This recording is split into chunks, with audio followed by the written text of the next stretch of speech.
두 가지 의미에서 인간의 생명이 있습니다.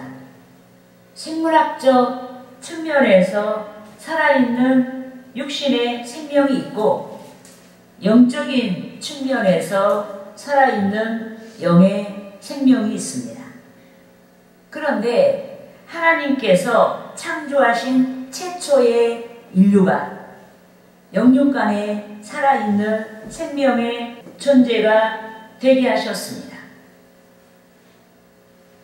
따라하시겠습니다. 창세기 2장 7절 말씀. 여호와 하나님이 땅의 흙으로 사람을 지으시고 생기를 그 코에 불어 넣으시니 사람이 생명이 되니라.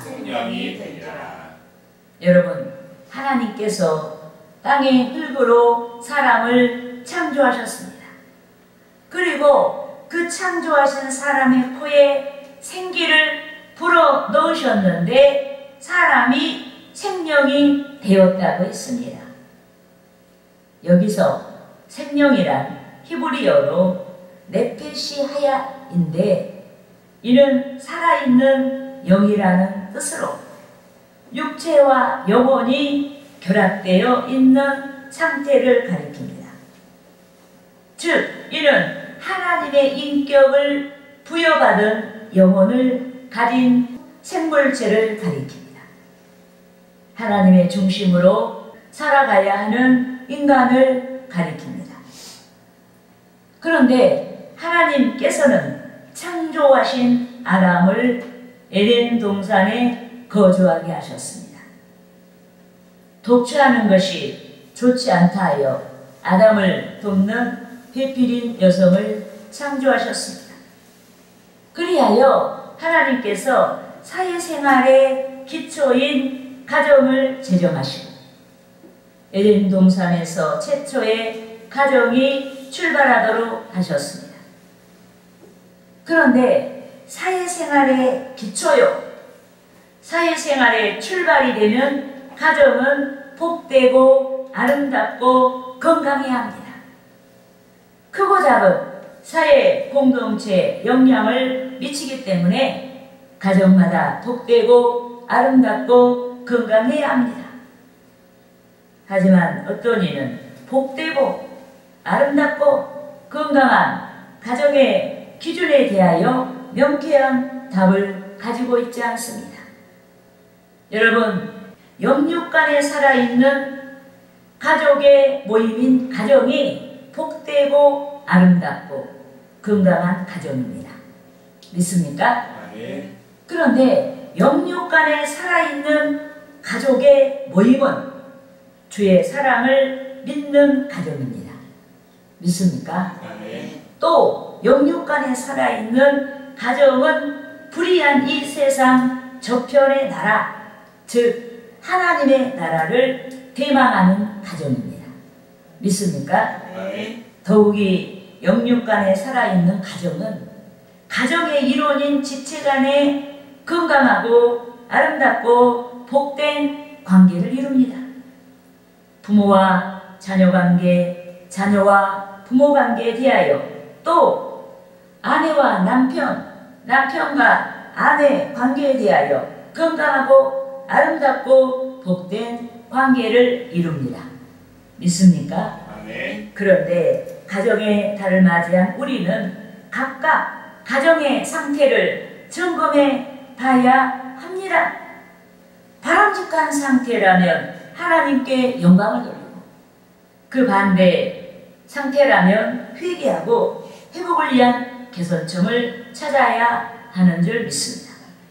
그러므로 저는 복된 가정이란 제목으로 두 주간에, 오늘 주의 날에는 가정의 지체인 바람직한 부모와 자녀 관계, 자녀와 부모 관계에서, 또 다음 주의 날에는 바람직한 아내와 남편 관계, 남편과 아내 관계에 대해서 알아보고 성도 여러분과 함께 은혜를 나누고자 하는 것입니다. 할렐루야. 네. 따라하시겠습니다. 첫째로 목표가 동일한 가정이 복된 가정이다. 복된 가정이다. 여러분, 가정에는 세대가 다르고 성별이 다르고 문화가 다른 구성원이 함께 생활을 영위합니다. 그런데 기독교 시각에서 바라본 이상적인 가정, 복된 가정은 목표가, 이상이 동일해야 합니다. 우리가 이 땅에서 이상을, 아주 작은 이상을 가질 수 있어요. 그렇지만 우리 기독교인들은 가장 안전한 이상을 가져야 돼요. 그 완전한 이상이 하나님 나라예요. 예, 믿습니까? 아멘. 하지만 어떤 이는 재물이 많아야 복된 가정이다 라고 합니다.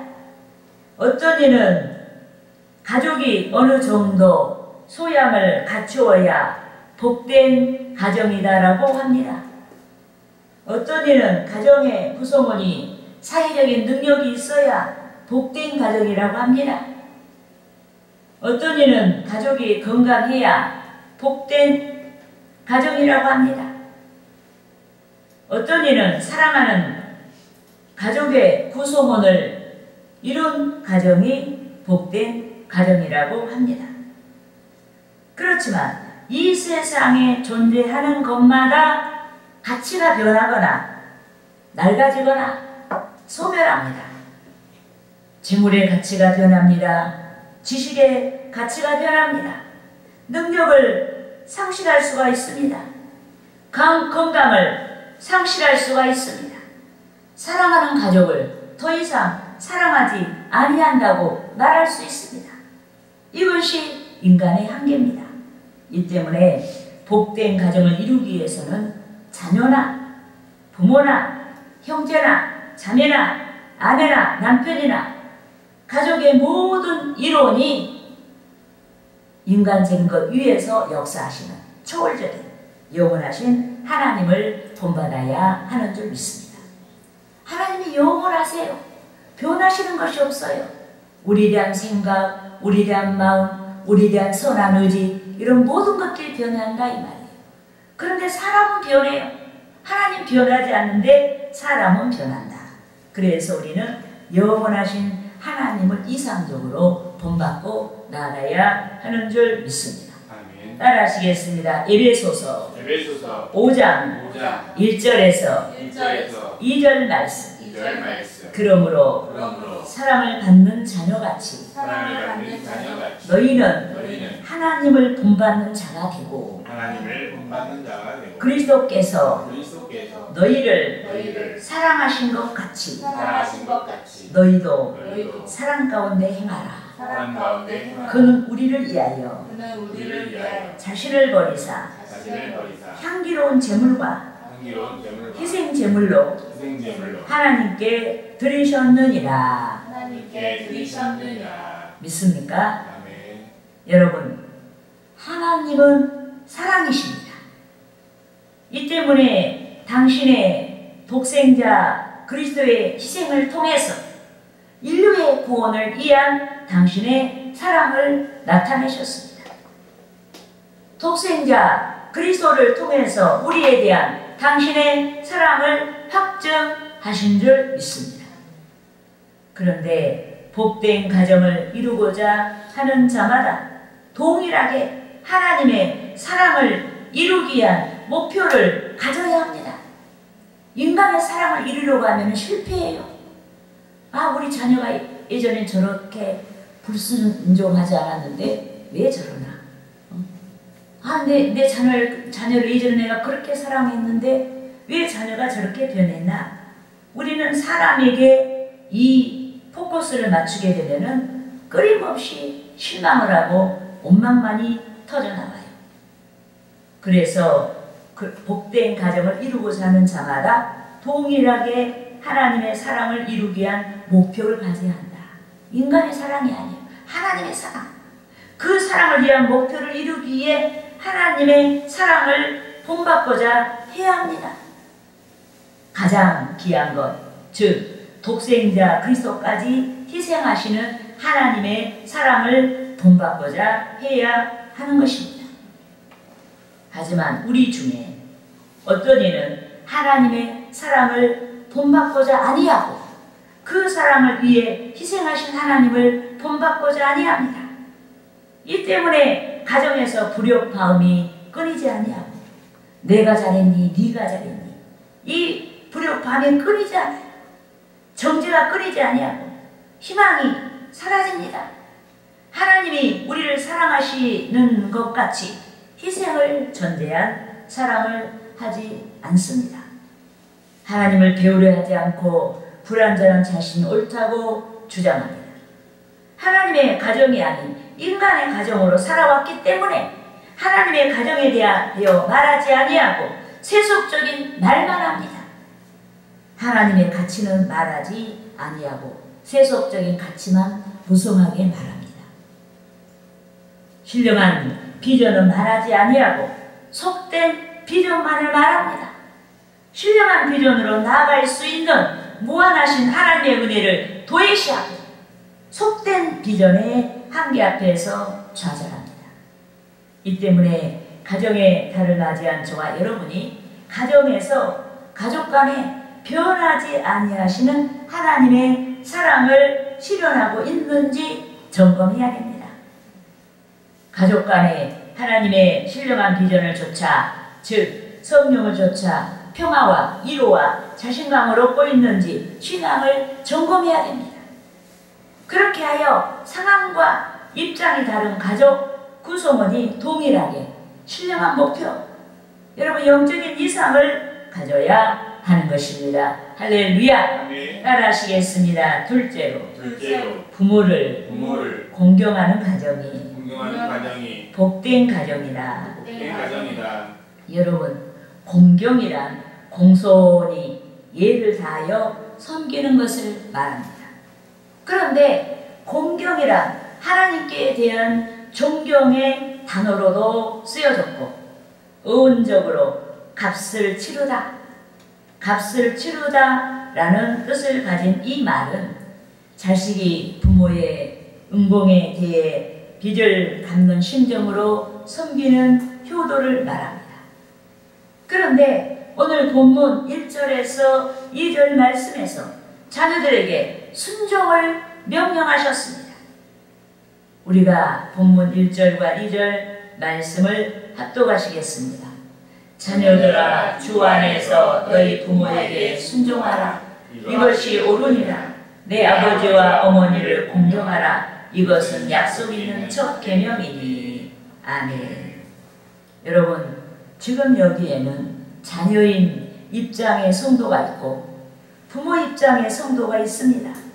또 부모이자 자녀 입장의 성도가 있습니다.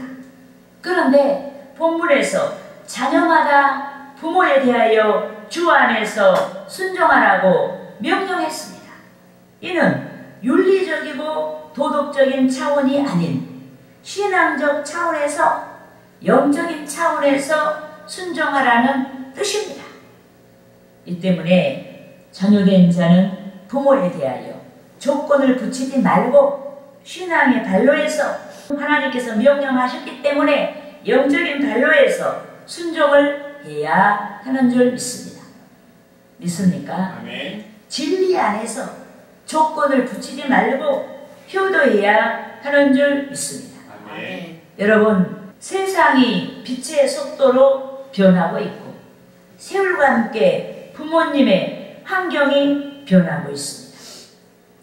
예컨대 부모가 경제력을 상실했습니다. 나를 키워주고 나에게 투자하고 나를 도와주신 나를 양육하신 부모가 경제력을 상실했습니다. 부모가 건강을 잃었습니다. 원활했던 대인관계가 소극적인 대인관계로 변했습니다. 건강이 취약해졌습니다. 지적으로 구태해졌습니다. 순발력이 떨어졌습니다. 이 때문에 윤리적이고 도덕적인 차원이 아닌 주 하나님의 명령을 좇아 부모에게 효도해야 하는 줄 믿습니다. 아멘. 조건을 내세워 효도할 수 없다라고 하지 말아야 됩니다. 돈이 없어서 용돈을 드릴 수 없다고 하지 말아야 됩니다. 시간이 없어서 부모를 찾아뵙지 못한다고 하지 말아야 합니다. 부모에 대한 기대가 어긋났기 때문에 효도하고 싶지 않다라고 말하지 말아야 됩니다. 하나님께서 명령하신 마땅한 효도를 마치 선심 쓰듯이 하지 말아야 하는 줄 믿습니다. 아멘. 여러분, 인간의 도덕이나 윤리가 아닌 신앙의 차원에서 이루어진 것마다 하나님께서 복의 약속을 주시는 줄 믿습니다. 이 때문에 하나님께서 부모를 공경하는 자, 즉 효도하는 자에게 땅에서 잘되고 장수하는 복을 주시는 줄 믿습니다. 믿습니까? 아멘. 본문 3절 말씀을 합독하시겠습니다. 이로써 내가 잘되고 땅에서 장수하리라. 아멘. 따라하시겠습니다. 신명기 신명기 5장 16절 말씀. 16절 말씀. 너는 내 하나님 여호와께서 너는 내 하나님 여호와께서 명령한 대로 명령할 대로 내 부모를 내 부모를 공경하라. 공경하라. 그리하면 그리하여 내 하나님 여호와가 내 하나님 여호와가 내게 준 땅에서 내게 준 땅에서 내 생명이 길고 내 생명이 길고 복을 누리리라. 복을 누리리라. 여러분, 내 하나님 여호와께서 명령한 대로 내 부모를 공경하라고 했을 때 아무런 전제가 안 붙어요. 내 기준에 맞아야 공경하라 이게 아니에요. 내 마음에 맞아야 공경하라는 게 아니에요. 무조건 공경하라는 거예요. 믿습니까? 대신 단서가 붙였잖아요. 주 안에서. 믿습니까? 아멘. 이 주 안에서라는 말은 아주 굉장히 우리에게 명료하게 순종할 것들을 말씀한 말씀이에요. 주 안에서가 뭐겠어요? 진리 안에서 부모님이 하나님을 떠나게 한다든지 불신앙적인 어떤 것에는 순종하지 않아도 된다는 얘기예요. 또 주 안에서라 뭐겠어요? 하나님 명령이니까 신앙적으로 순종하라는 거예요. 믿습니까? 아멘. 여러분, 어떤 이는 학벌이 좋아야 복을 누린다고 합니다. 어떤 이는 명석한 자가 복을 누린다고 합니다. 어떤 이는 가정 환경이 좋아야 복을 누린다고 합니다. 어떤 이는 근실한 자가 복을 누린다고 합니다. 그런데 본문 3절과 신명기 5장 16절에서 효도하는 자가 복을 받고 복을 누린다고 했습니다. 특히 복을 받는 자는 누릴 수 있는 시간이 있어야 하는 줄 믿습니다. 아멘. 이 때문에 하나님께서 효도하는 자에게 장수하게 하셔서 받은 복을 충분히 누릴 수 있도록 하셨습니다. 아멘. 믿습니까? 아멘. 그런즉 가정의 달을 맞이한 저와 여러분이 효도하여 하나님께 영광을 돌려야 합니다. 효도하여 부모를 기쁘게 해야 합니다. 아멘. 효도하여 복을 받고 하나님을 여러 모양으로 섬길 기회를 가져야 하는 것입니다. 할렐루야. 아멘. 따라하시겠습니다. 셋째로 셋째로 주의 교훈과 주의 교훈과 훈계가 있는 가정이 훈계가 있는 가정이 복된 가정이다. 복된 가정이다. 여러분, 부모는 자녀에게 긍정적인 영향을 끼쳐야 합니다. 그런즉 주 하나님을 믿지 아니한 자들은 인간적인 측면이나 속된 가치에서 부모가 자녀에게 끼치는 긍정적인 영향을 기대합니다. 그래서 그들은 부모가 인격이 좋다거나 부모가 사회적인 능력이 출중하다거나 그 외에 무엇이나 기대를 채울 수 있는 부모가 자녀에게 긍정적인 영향을 끼칠 수 있다고 믿습니다. 하지만 성경에는 그렇지 않아요. 성경에는 후대가 선대의 행실에서 본을 받도록 영향을 끼칩니다. 그 행실이 뭐겠어요? 믿음의 행실을 말씀하고 있는 줄 믿습니다. 아멘.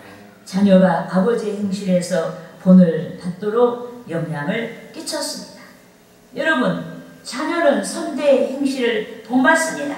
그래서 구약시대 남유다 왕국의 제3대 왕이었던 아사의 독실한 신앙의 행적을 가리켜 그의 조상 다윗같이 여호와 보시기에 정직하게 행하였다라고 칭찬했습니다. 따라하시겠습니다. 열왕기상 15장 11절 말씀. 15장 11절 말씀. 아사가 아사가 그의 조상 그의 조상 다윗같이 다윗같이 여호와 보시기에 여호와 보시기에 정직하게 행하여 정직하게 행하여 여러분 세상 앞에서 옳게 행하며 그들에게 칭찬받기는 비교적 쉽습니다. 하지만 하나님 앞에서 칭찬받기란 쉬운 일이 아니에요. 하나님께서 성도의 생각과 내면을 감찰하시기 때문에 하나님께 칭찬받는 것이 결코 쉬운 일이 아닙니다. 그런데 아사는 남색하는 자들을 쫓아내고 모든 우상을 제거했습니다. 특히 그는 그의 어머니 나아바가 우상을 섬겼다는 이유로 폐위할 만큼, 어머니를 폐위할 만큼 하나님께 대하여 독실했습니다. 그런데 하나님께서 그를 칭찬하셨고 그의 자녀 여호사밧에게 그는 신앙의 큰 유산을 줄 수가 있었습니다. 이 때문에 성도마다 또 여기 모인 부모된 우리는 자녀들에게 주의 말씀을 교훈하고 훈계하기에 앞서 먼저 하나님의 말씀을 실천하는 자가 되어야 하는 줄 믿습니다. 하지만 부모가 하나님의 말씀을 실천하지 아니합니다. 부모가 자녀에게 본이 되지 아니합니다. 부모는 그 권위를 내세워 인본주의를 말합니다. 신앙이 잘 되라고 하지 않고 세속을 좇아서 잘 되라고 합니다. 어떻게 부모의 권위가 옳게 서겠습니까? 믿음의 사람 이삭과 야곱같이 되라고 하지 않고 믿음 없는 에서같이 출세를 쫓아가라고 합니다. 주의 교훈과 훈계를 도외시한 삶을 살았기 때문에 주의 교훈과 훈계를 말하지 않고 시대에 뒤떨어진 풍조를 말하고 자기 감정에 충실합니다. 이런 부모들이 얼마든지 있을 수 있어요. 그래서 자녀에게 긍정적인 영향을 끼쳐야 하는 부모 입장에서 오히려 자녀를 노엽게 합니다. 그런데 부모된 성도는 자녀를 노엽게 하지 말아야 하는 줄 믿습니다. 본문 4절 말씀을 합독하시겠습니다. 또 아비들아 너희 자녀를 노엽게 하지 말고 오직 주의 교훈과 훈계로 양육하라. 아멘. 여러분, 부모가 자녀에 대한 이해가 부족할 때 자녀를 노엽게 합니다. 이 때문에 부모가 자녀에 대해서 옳게 알고 자녀에 대한 지식 있는 주의 교훈과 훈계를 해야 합니다. 특히 부모는 자녀마다 육신의 자녀가 아닌 약속 있는 자녀가 되도록 예수의 복음을 알도록 양육을 해야 하는 줄 믿습니다. 따라하시겠습니다. 로마서 9장 8절 말씀. 곧 육신의 자녀가 하나님의 자녀가 아니요 오직 약속의 자녀가 시로 여기심을 받느니라. 여러분, 생물학적 측면에서 내가 아이를 낳았다 해서 그 아이가 내 아이라고 하면 안 돼요. 생물학적인 측면뿐만 아니라 우리는 믿음으로 자녀를 낳아야 된다. 믿습니까? 주 하나님을 믿는 부모된 자마다 자기 자녀에게 영원한 것을 물려줄 수 있어요. 신앙의 유산을 물려줄 수 있습니다. 주의 구원받은 자의 유산을 물려줄 수 있습니다. 우리는 아무것도 없다 해도 우리가 받은 것만 가지고도 내 자녀를 가장 행복하고 가장 복 있는 자로 우리는 세워놓을 수가 있어요. 그런데 우리는 가장 귀한 것을 생각지 않고 버려버리고 세상에 썩어질 것 가지고 연연한다는 말이에요. 여러분, 우리는 반드시 생물학적 측면뿐만 아니라 영적으로 내 자녀를 낳아야 돼요. 예. 그렇게 해서 신앙의 유산을 주세요. 그러면은 그것은 영원한 것이고, 그것을 잘 하려고 하면 거기에 축복이 있고, 예, 할렐루야. 거기에 평강이 있는 줄 믿습니다. 아멘. 그러므로 5월 가정의 달을 맞이한 성도 여러분이 복된 가정을 이루기 위하여서 항상 분투하는 신앙생활의 끈을 놓지 말되 모든 것을 신앙으로 승화시켜야 돼요. 예? 친구와의 관계도 신앙으로 승화시키고 남편과의 관계 아내와의 관계도 신앙으로 승화시키고 자녀와의 관계는 더욱더 여러분 영적으로 신앙으로 나아야 되는데 그렇게 하기 위해서는 우리 부모된 성도님들이 먼저 하나님 말씀을 곱씹고 잘 알고 말씀의 변화를 이루고 그렇게 해서 본이 되고 훈육을 해야 되는 줄 믿습니다. 아멘. 믿습니까? 아멘. 할렐루야.